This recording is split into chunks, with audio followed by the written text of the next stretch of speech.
Esta vieja campesina, ¿qué hace aquí? No es digna de nuestra clase social.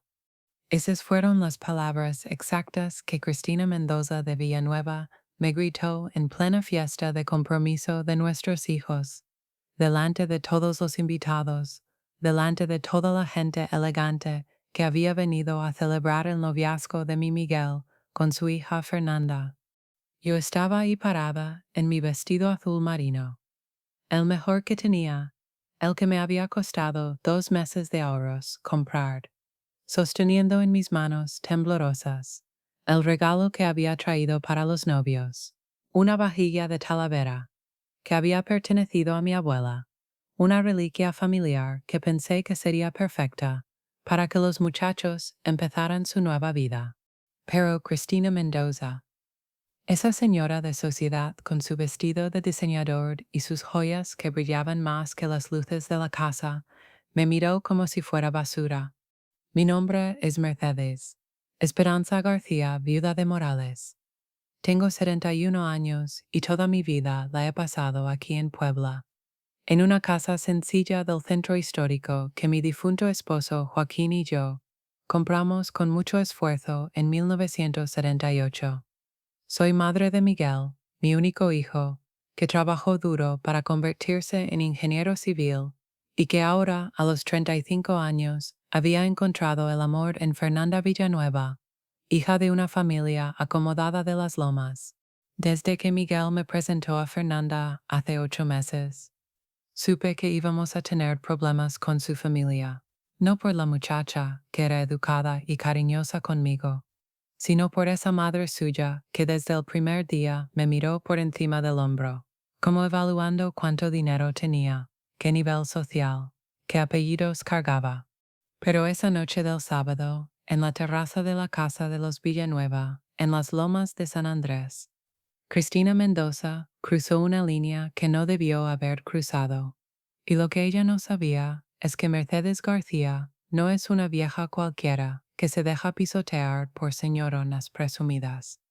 Quiero que tú, que estás escuchando esta historia, me digas en los comentarios de qué ciudad nos estás viendo, porque lo que voy a contarte es una historia de justicia, de dignidad y de cómo a veces el pasado regresa para cobrar viejas cuentas que creíamos olvidadas.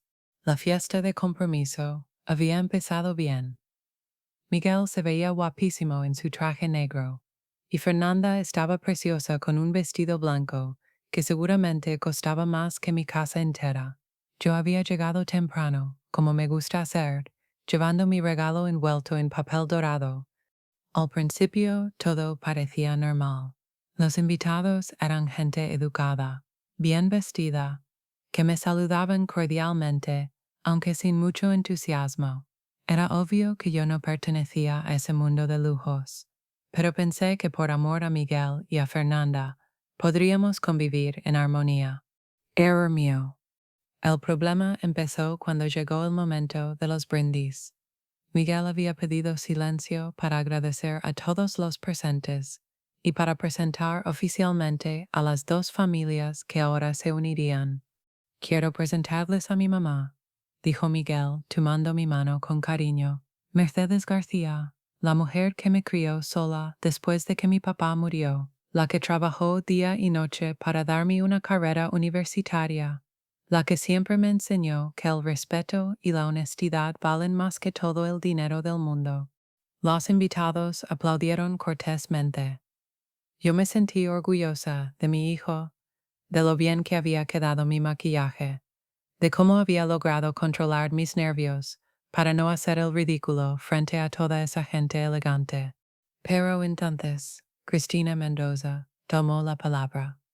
Y ahora, dijo con esa sonrisa falsa que siempre tenía cuando me veía, quiero decir unas palabras sobre la importancia de que nuestros hijos se casen dentro de su mismo nivel social, para evitar malentendidos.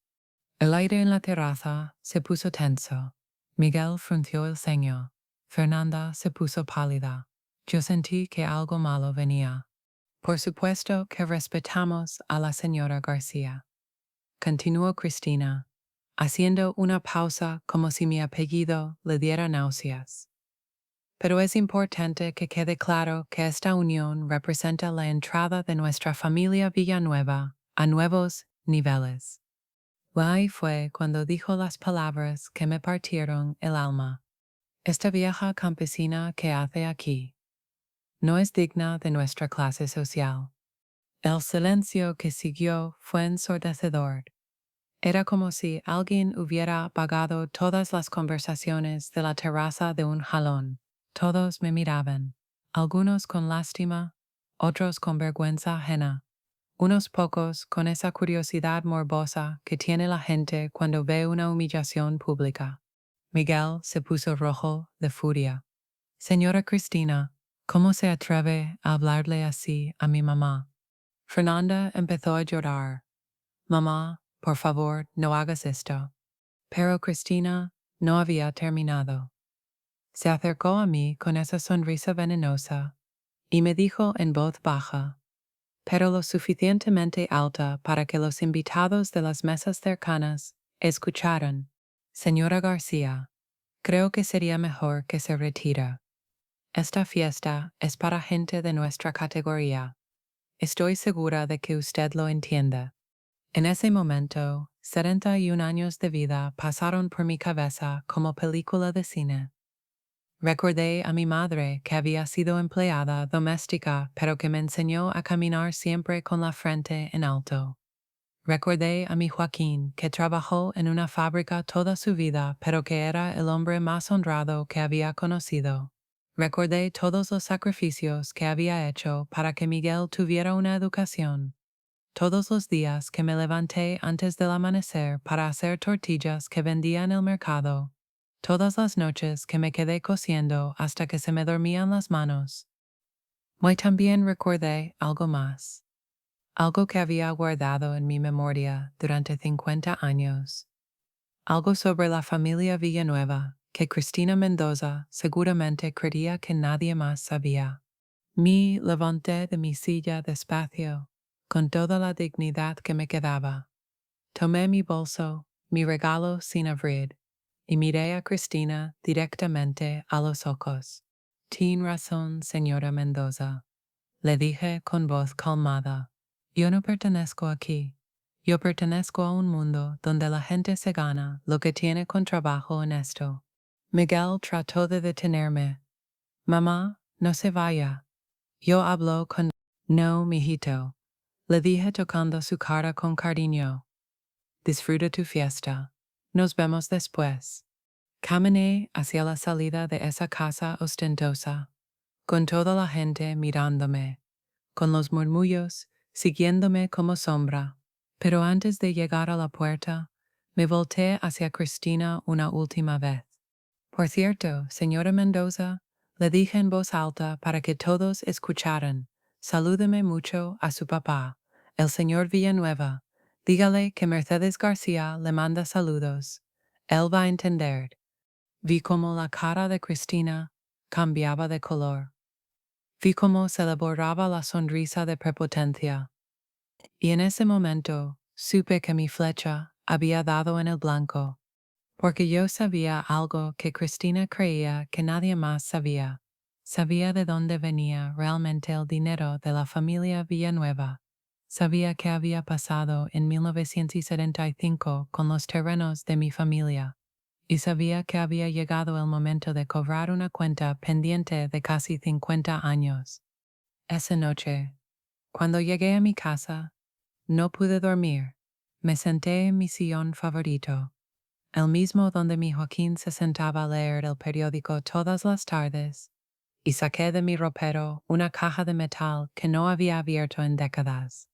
Adentro estaban los documentos que mi papá me había entregado antes de morir, los títulos de propiedad de los terrenos que nuestra familia había perdido en 1975, los documentos que probaban cómo Augusto Villanueva, el papá de Cristina, nos había robado esas tierras, usando influencias políticas y documentos falsificados. Mi familia había sido dueña de 50 hectáreas en lo que ahora eran las lomas de San Andrés, la zona más exclusiva de Puebla. terrenos que mi abuelo había comprado cuando no valían nada, terrenos que mi papá había cuidado toda su vida con la esperanza de dejarnos una herencia a sus hijos. Pero en 1975, cuando empezó el desarrollo urbano de esa zona, Augusto Villanueva se asoció con funcionarios del gobierno para despojarnos de nuestras tierras. Usaron una ley de expropiación inventada, documentos falsificados que decían que nosotros no habíamos pagado impuestos, testigos comprados que juraron que nunca habíamos sido los verdaderos dueños. Mi papá peleó durante años en los juzgados. Gastó todos sus ahorros en abogados. Se enfermó de coraje y preocupación. Y al final se murió de un infarto sin ver justicia, pero dejándome los documentos que probaban la verdad. Algún día, me había dicho mi papá en su lecho de muerte, algún día va a llegar el momento de que esa gente pague por lo que nos hicieron. Y cuando llegue ese día, mija, tienes que estar lista. Ese día había llegado. Al día siguiente, domingo por la mañana, llamé a mi compadre Aurelio Mendoza, que había sido abogado del registro público durante 30 años antes de jubilarse. Si alguien podía ayudarme a entender el laberinto legal de las escrituras y los títulos de propiedad, era él. Comadre Mercedes, me dijo Aurelio cuando le conté todo, estos documentos que tienes son dinamita pura. Si lo que dices es cierto, los Villanueva construyeron su imperio sobre tierras robadas. ¿Se puede hacer algo después de tantos años? Legalmente va a ser complicado por el tiempo que ha pasado. Pero estos papeles tienen valor, sobre todo si podemos encontrar más evidencias de la falsificación de documentos. Los delitos de fraude inmobiliario no prescriben cuando hay funcionarios públicos involucrados. No quiero los terrenos de vuelta, compadre. Solo quiero justicia. Quiero que se sepa la verdad. Aurelio me miró con esa sonrisa de complicidad que tenía cuando íbamos a hacer alguna travesura de jóvenes. Comadre, ¿me está pidiendo que investiguemos a la familia más poderosa de Puebla? Eso mismo le estoy pidiendo. Cuenta conmigo.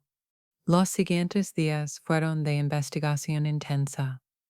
Aurelio usó sus contactos en el registro público para obtener copias de todas las transacciones de tierras de las Lomas de San Andrés.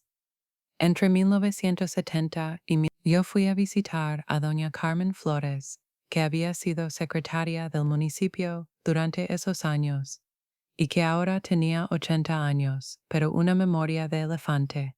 Ay, Mercedes, me dijo doña Carmen, cuando le pregunté sobre los Villanueva. Esa familia siempre fue muy sospechosa. El señor Augusto llegaba al municipio con maletines llenos de dinero. Todo el mundo sabía que compraba funcionarios como quien compra dulces. ¿Usted tiene alguna prueba de eso? Mejor que eso, mijita. Yo tengo la libreta donde apuntaba todas las irregularidades que veía, por si algún día las necesitaba. En esa época era peligroso hablar, pero una mujer precavida siempre se cuida las espaldas. Doña Carmen me enseñó una libreta vieja, donde había anotado con su letra perfecta las fechas, las cantidades de dinero, los nombres de los funcionarios que recibían sobornos de Augusto Villanueva. Era como una contabilidad completa de la corrupción de los años 70. Esto es oro puro, doña Carmen. Es tuyo, Mercedes. Tu familia siempre fue gente honrada. Me da mucho gusto que por fin se pueda hacer justicia. Mientras tanto, Aurelio había encontrado inconsistencias enormes en los documentos oficiales. Firmas falsificadas, fechas alteradas, sellos que no correspondían a los funcionarios que supuestamente habían firmado. Era evidente que alguien había manipulado todo el proceso de expropiación. El miércoles por la noche, Miguel vino a visitarme. Se veía cansado, preocupado. Mamá, necesitamos hablar sobre lo que pasó el sábado. Dime, mijito. Fernanda está muy apenada por lo que su mamá le hizo a usted. Ha estado llorando todos estos días. Dice que se siente avergonzada de su familia. La pobre muchacha no tiene la culpa de tener esa madre. Mamá, sé que la señora Cristina se portó horrible con usted, pero ¿no podríamos intentar hacer las paces? Por Fernanda y por mí, nosotros nos amamos y queremos casarnos. Mire a mi hijo, mi Miguel hermoso, bueno, noble, que siempre había creído que todos los problemas se podían resolver con amor y buena voluntad. Miguel, ¿tú sabes de dónde viene el dinero de la familia Villanueva? Pues, del negocio de bienes raíces del papá de Fernanda, ¿no? ¿Y sabes cómo empezó ese negocio? Miguel se quedó callado. Era obvio que nunca se había preguntado esas cosas. Hajito, hay cosas del pasado que tienes que saber. Cosas que tienen que ver con nuestra familia y con la de Fernanda. Le conté todo. Los terrenos de mi abuelo, el despojo de 1975. Los documentos falsificados, la corrupción de Augusto Villanueva. Miguel me escuchaba con los ojos cada vez más abiertos. ¿Estás segura de todo esto, mamá? Tengo pruebas, Miguel. Documentos, testigos, todo. Miguel se quedó en silencio por largo rato, procesando toda la información. ¿Y qué va a hacer con eso? Lo que mi papá nunca pudo hacer. Buscar justicia. Mamá, eso pasó hace 50 años. El señor Augusto ya ni siquiera maneja los negocios. Está muy enfermo. ¿No cree que ya es tarde para todo eso? Nunca es tarde para la verdad, mijito. Miguel suspiró. ¿Y si esto arruina mi relación con Fernanda? Si Fernanda te ama de verdad, va a entender que esto no es contra ella, sino contra la injusticia que se cometió contra nuestra familia. Y si no lo entiende, entonces no era la mujer para ti. Esa noche, después de que Miguel se fue, llamé a Aurelio. Compadre, ¿está listo para poner las cartas sobre la mesa? Cuando usted diga, comadre. Mañana, en la mañana, vamos al periódico. El jueves a las 9 de la mañana, Aurelio y yo nos presentamos en las oficinas del Heraldo de Puebla. Pedimos hablar con Rodrigo Salinas, el periodista de investigación que había destapado varios casos de corrupción en la ciudad. Rodrigo era un hombre joven, de unos 40 años, con esa mirada inteligente de quien sabe hacer las preguntas correctas. Cuando le contamos nuestra historia y le mostramos los documentos, sus ojos se iluminaron. Esto es increíble, dijo revisando los papeles de doña Carmen. ¿Saben lo que tienen aquí? Esto no es solo la historia de un despojo de tierras, esto es toda una red de corrupción que funcionó durante décadas en Puebla. ¿Se puede publicar? Preguntó Aurelio. No solo se puede, se debe. Pero necesito corroborar todo, hablar con más testigos, verificar los documentos. Tome el tiempo que necesite, le dije. Pero quiero que quede claro que esto no es venganza personal, esto es justicia histórica. Rodrigo sonrió. Señora García, después de 30 años haciendo periodismo, he aprendido a distinguir entre la venganza y la justicia. Esto es justicia con todas las letras. Mientras Rodrigo hacía su investigación, yo me dediqué a buscar más testimonios. Encontré a don Evaristo Medina, que había sido topógrafo en los años 70 y que recordaba perfectamente las irregularidades en la medición de los terrenos de las lomas. Encontré a doña Soledad Ramírez, que había sido vecina nuestra y que había visto llegar a los funcionarios a intimidar a mi papá. Cada testimonio era una pieza más del rompecabezas que mostraba la corrupción sistemática que había despojado a varias familias campesinas de sus tierras para beneficiar a los Villanueva y a otros empresarios influyentes. El viernes por la tarde, Miguel vino a verme otra vez. pero esta vez traía a Fernanda. La muchacha tenía los ojos rojos de llorar. Se veía demacrada, como si no hubiera dormido en días. Señora Mercedes, me dijo con voz quebrada, vine a pedirle perdón por lo que mi mamá le hizo el sábado. Fue imperdonable, fue cruel, fue horrible.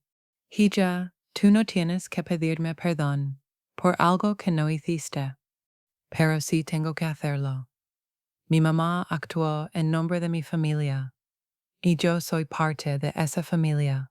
Lo que le dijo estuvo mal en todos los sentidos. Fernanda se sentó a mi lado en el sofá y me tomó las manos. Señora Mercedes, yo amo a Miguel con todo mi corazón y sé que usted es la persona más importante en su vida. Si no puedo tener su aceptación, entonces no puedo casarme con él. Mi rica muchacha de 26 años, educada, inteligente, que no había elegido nacer en la familia en la que nació. Mi rica el amor sincero en sus ojos, la tristeza genuina por lo que había pasado. Fernanda, yo nunca he tenido nada contra ti. Tú eres una buena muchacha que quiere a mi hijo. El problema no eres tú, es mi familia, dijo ella bajando la cabeza, y entiendo que no quiera tener nada que ver con nosotros después de lo del sábado.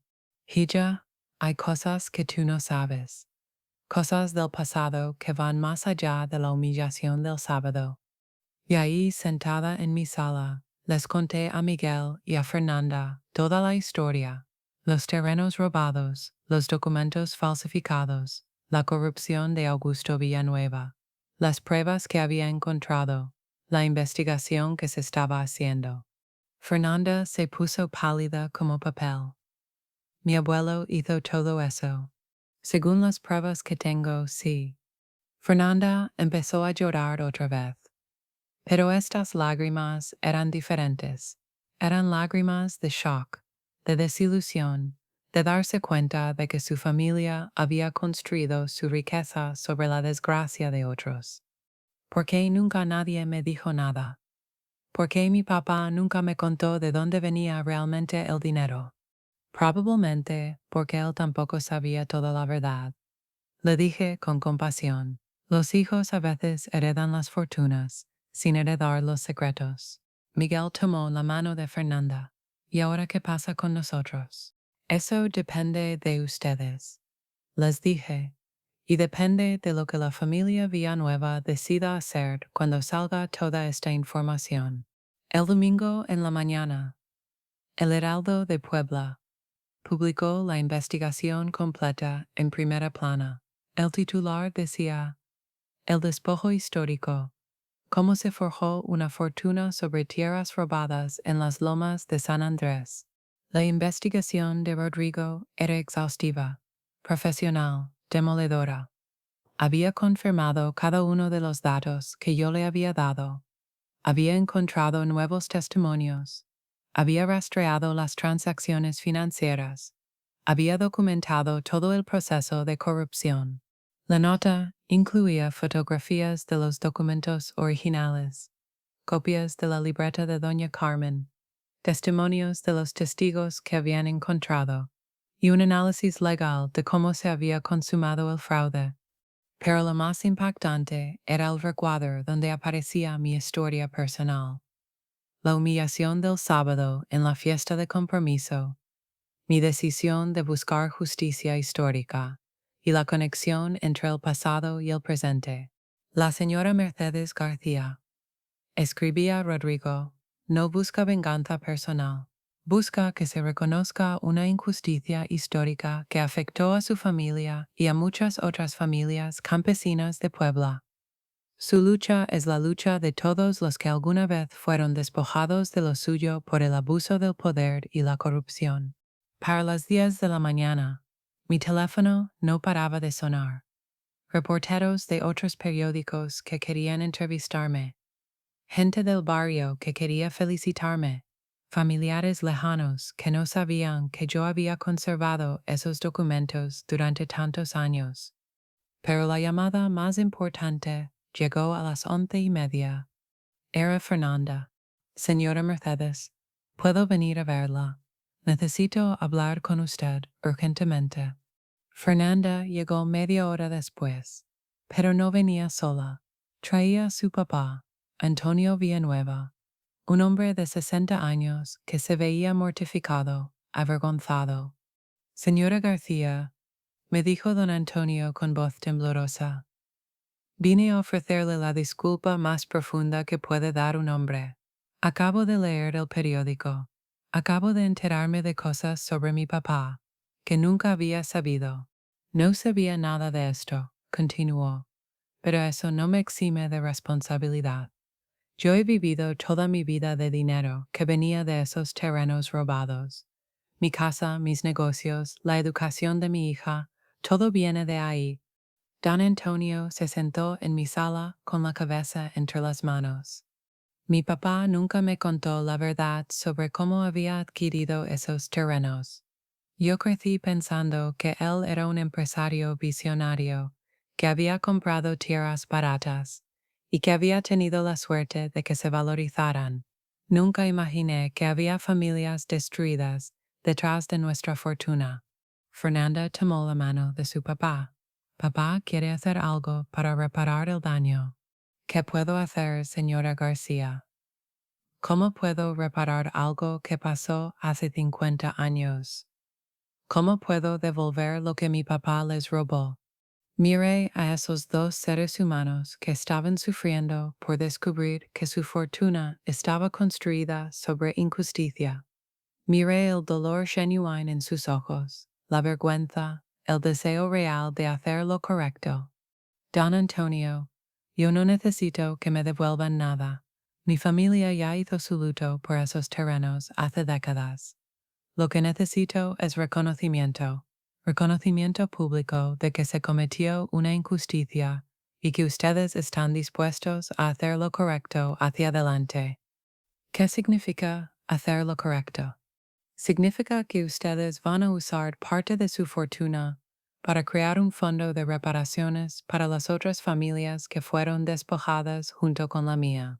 Significa que van a apoyar públicamente la investigación de todos los casos de corrupción de esos años. Significa que van a convertir esto en una lección para que nunca se vuelva a repetir. Don Antonio es Antonio. Todo lo que usted diga, señora García. Todo lo que sea necesario para hacer justicia. Ya significa que su esposa, doña Cristina, va a tener que tragarse su orgullo y ofrecerme una disculpa pública. El silencio que siguió fue largo. Fernanda y su papá se miraron. Señora Mercedes, dijo Fernanda finalmente, mi mamá está muy alterada. Ha estado encerrada en su cuarto desde que salió el periódico. Se siente humillada, furiosa, no quiere ver a nadie. Pues va a tener que salir de su cuarto, le dije con firmeza, porque esto no se acaba hasta que ella reconozca que se equivocó conmigo. Esa misma tarde, a las 5 en punto, mi timbre sonó. Cuando abrí la puerta, ahí estaba Cristina Mendoza de Villanueva.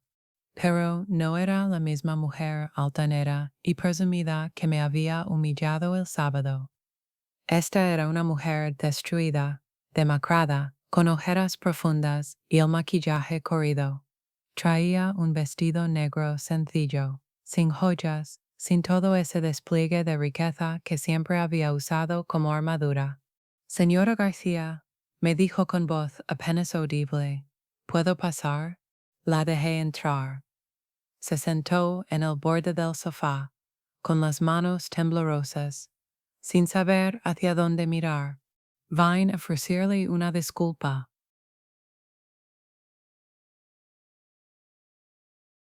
Pero lo más importante era que Miguel y Fernanda habían decidido construir su futuro sobre bases completamente diferentes.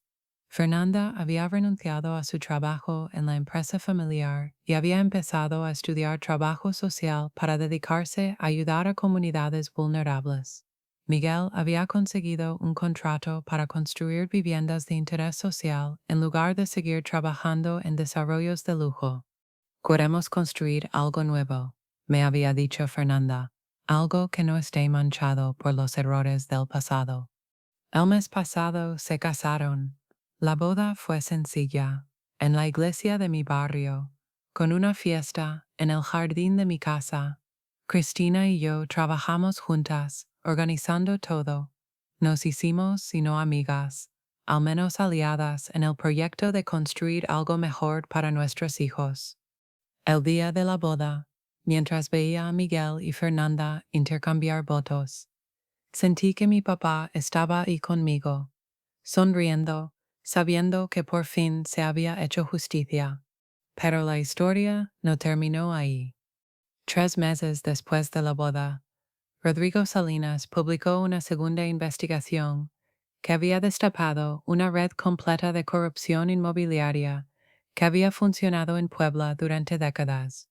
Varios funcionarios fueron detenidos, varios empresarios tuvieron que devolver propiedades mal habidas, y se creó una comisión de la verdad para investigar todos los casos de despojo de tierras entre 1970. Yo fui nombrada como representante de las víctimas en esa comisión. A los 71 años me encontré sentada en juntas con abogados, investigadores y funcionarios públicos, siendo consultada sobre casos de injusticia que había que reparar. Señora García, me dijo el Procurador de Justicia del Estado, usted se ha convertido en un símbolo de que nunca es tarde para buscar justicia. No soy un símbolo, le contesté. Soy una mujer que no se dejó humillar y que decidió que su dignidad valía más que la comodidad. Ahora, cuando la gente me pregunta si me vengué de Cristina Mendoza, yo les digo que no, que yo no busqué venganza, busqué justicia, y que hay una diferencia muy grande entre las dos. La venganza destruye, divide, envenena el alma. La justicia reconstruye, une, sana las heridas del pasado. Cristina y yo ahora trabajamos juntas en proyectos comunitarios. Ella usa sus contactos y su posición social para conseguir apoyo para familias vulnerables. Yo aporto mi experiencia de vida y mi conocimiento de las necesidades reales de la gente del barrio. No somos amigas del alma, pero nos respetamos mutuamente, y eso es suficiente. Miguel y Fernanda me han dado la noticia de que van a ser padres. Van a tener un niño. Ya están planeando criarlo con valores diferentes, con conciencia social, con respeto por todas las personas independientemente de su clase social. ¿Qué nombre le van a poner?, les pregunté. Evaristo, me dijo Miguel con los ojos brillantes, como su bisabuelo, para que nunca olvide que la justicia a veces tarda, pero siempre llega. Y tú, que escuchaste esta historia desde el principio hasta el final, quiero que sepas algo muy importante. Tu dignidad no tiene precio. No permitas nunca que alguien te haga sentir menos por tu origen, por tu clase social, por lo que tienes o no tienes. Todos merecemos respeto, todos tenemos valor, todos cargamos una historia que merece ser honrada. Y si alguna vez alguien trata de humillarte, como Cristina Mendoza trató de humillarme a mí, recuerda que tienes opciones. Puedes quedarte callada y tragarte el dolor, o puedes levantarte con dignidad y buscar justicia. La justicia no siempre llega rápido, pero cuando llega, llega completa. Dime en los comentarios de qué ciudad me estás escuchando. Y cuéntame si alguna vez has tenido que defender tu dignidad contra alguien que se creía superior a ti. Porque al final del día, todos somos iguales bajo el sol. Todos merecemos respeto, y todos tenemos derecho a caminar por este mundo con la frente en alto. Mercedes Esperanza García Viuda de Morales, 71 años. Madre, abuela, defensora de la justicia, y orgullosa de cada arruga que me ha dado la vida, porque las arrugas son marcas de batallas ganadas, y yo he ganado la más importante, la batalla por mi propia dignidad